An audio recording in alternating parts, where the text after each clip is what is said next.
The blizzard had come without warning, transforming the familiar hiking trails of Pine Ridge State Park into an unforgiving wilderness of white. Dr. Sarah Matthews pressed forward through the knee-deep snow, her medical bag secured tightly across her shoulder, following the faint trail markers that were rapidly disappearing beneath nature's fury. At 34, Sarah had learned to trust her instincts. As an emergency room physician and single mother, she'd developed a sixth sense about when something was truly wrong. When she'd heard the emergency radio chatter about missing hikers while volunteering at the park's first aid station, something had compelled her to grab her gear and venture out, despite the worsening conditions. Behind her struggled her 10-year-old daughter Maya, bundled in winter gear and following in her mother's footsteps with the determined trust that only children have in their parents. Maya had been spending the day with her mother at the volunteer station when the call came in, and Sarah couldn't leave her alone with the storm approaching. "Mom, are you sure they came this way?" Maya called out, her voice barely audible above the howling wind. Sarah paused, studying the landscape that had become alien and threatening. Years of hiking these trails with Maya had given her an intimate knowledge of every turn and landmark. Even in the storm, she could sense they were close to the ravine where inexperienced hikers sometimes got into trouble. "Trust me, sweetheart," she called back. "If someone's hurt out here, they'd naturally seek shelter near the rocks up ahead." That's when they heard it. A child's cry, thin and desperate, cutting through the storm like a knife. Sarah's medical training kicked in immediately, and she began moving faster through the snow, following the sound with Maya close behind. They found them in a small clearing where a fallen tree had created natural windbreak. A man lay pinned beneath, a heavy branch, his hiking gear scattered in the snow around him. Blood stained the white ground where the branch had trapped his leg, and his face was pale with pain and cold. Beside him knelt a little girl, maybe 8 years old, crying and trying to shake him awake. "Daddy, please wake up! Daddy!" Sarah immediately dropped to her knees beside them, her medical training overriding everything else. "I'm Dr. Matthews," she said calmly to the frightened child. "What's your name, honey?" "Emily," the little girl sobbed. "My daddy won't wake up. The tree fell and then he stopped talking to me." Sarah quickly assessed the situation. The man, she could see from his wallet that his name was David Harrison, was conscious but drifting in and out due to pain and hypothermia. His leg was badly injured, possibly broken, and they were all at risk of freezing to death if they stayed exposed much longer. "Maya," Sarah called to her daughter, "I need you to help Emily stay warm while I work on her father. Can you do that for me?" Without hesitation, Maya wrapped her arms around the younger girl, sharing her body heat and whispering reassurances that everything would be okay because her mom was there. Sarah worked quickly, using everything in her medical bag and drawing on years of emergency room experience. She stabilized David's leg as best she could and managed to rouse him enough to check for other injuries. "David," she said firmly, getting his attention. "I'm a doctor. You have a broken leg, but I need you to stay awake for Emily. Can you do that?" David's eyes focused on her with tremendous effort. "Emily, is she—" "She's fine, but scared. We need to get you both to safety." The next hour was a battle against nature, time, and human limitations. Sarah used her emergency GPS beacon to signal for help, but rescue teams wouldn't be able to reach them until the storm passed. In the meantime, she had to keep David stable and all of them warm enough to survive. Using her knowledge of wilderness survival, Sarah directed Maya and Emily in gathering pine boughs and creating an improvised shelter against the fallen tree. She used supplies from David's backpack along with her medical equipment to create a makeshift splint and bandage his injuries. Most importantly, she kept them all talking, fighting against the hypothermia that wanted to steal their consciousness and their lives.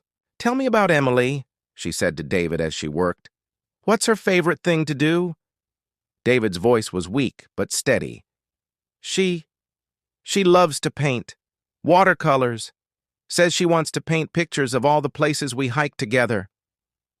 I paint, too, Maya chimed in, still holding Emily close.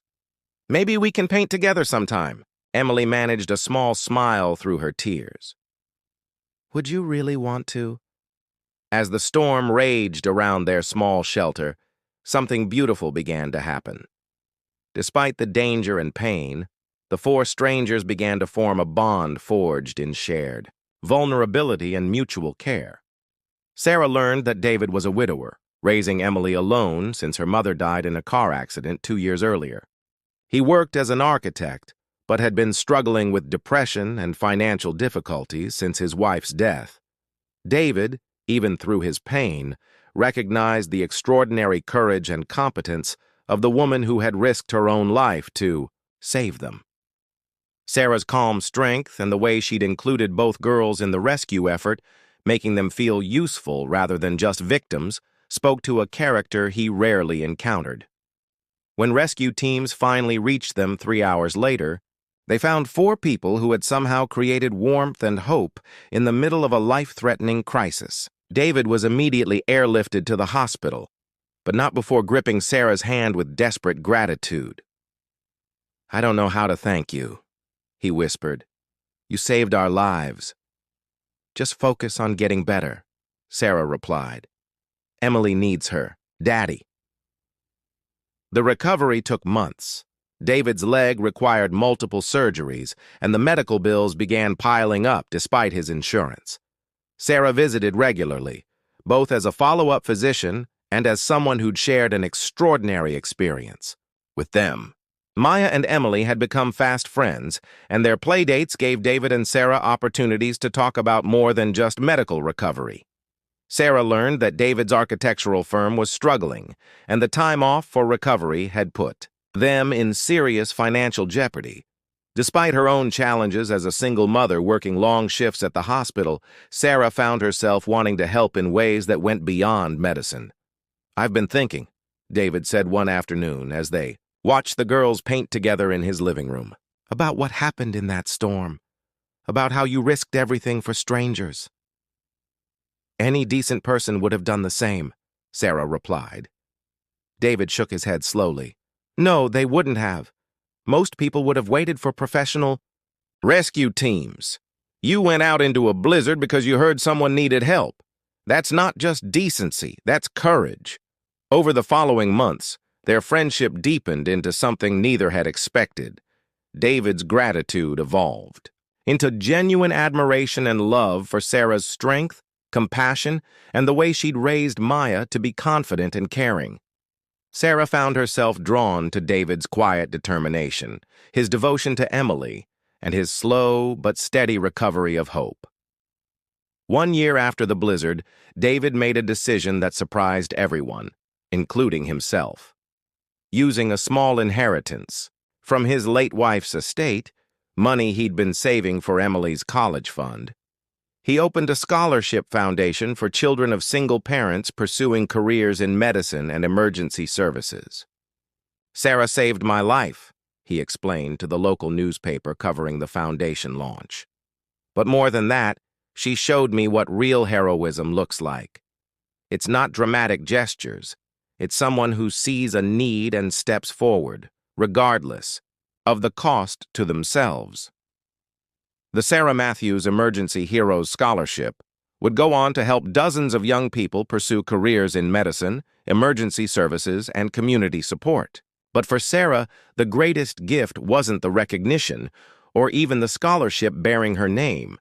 It was watching Maya and Emily grow up as sisters, seeing David return to his architecture practice with renewed purpose, and knowing that sometimes the most meaningful rescues happen not in dramatic moments of crisis, but in the quiet choice to keep showing up for each other, day after day. 2 years after the storm, when David proposed to Sarah in the same state park where they'd met, on a clear, warm spring day with both girls as eager witnesses, she realized that the blizzard hadn't just been about saving lives. Sometimes, she thought as she said yes, We venture into storms not knowing that we're not just rescuing others, we're allowing ourselves to be rescued too. The greatest acts of courage open our hearts not only to give help, but to receive the love and community that makes life truly worth living.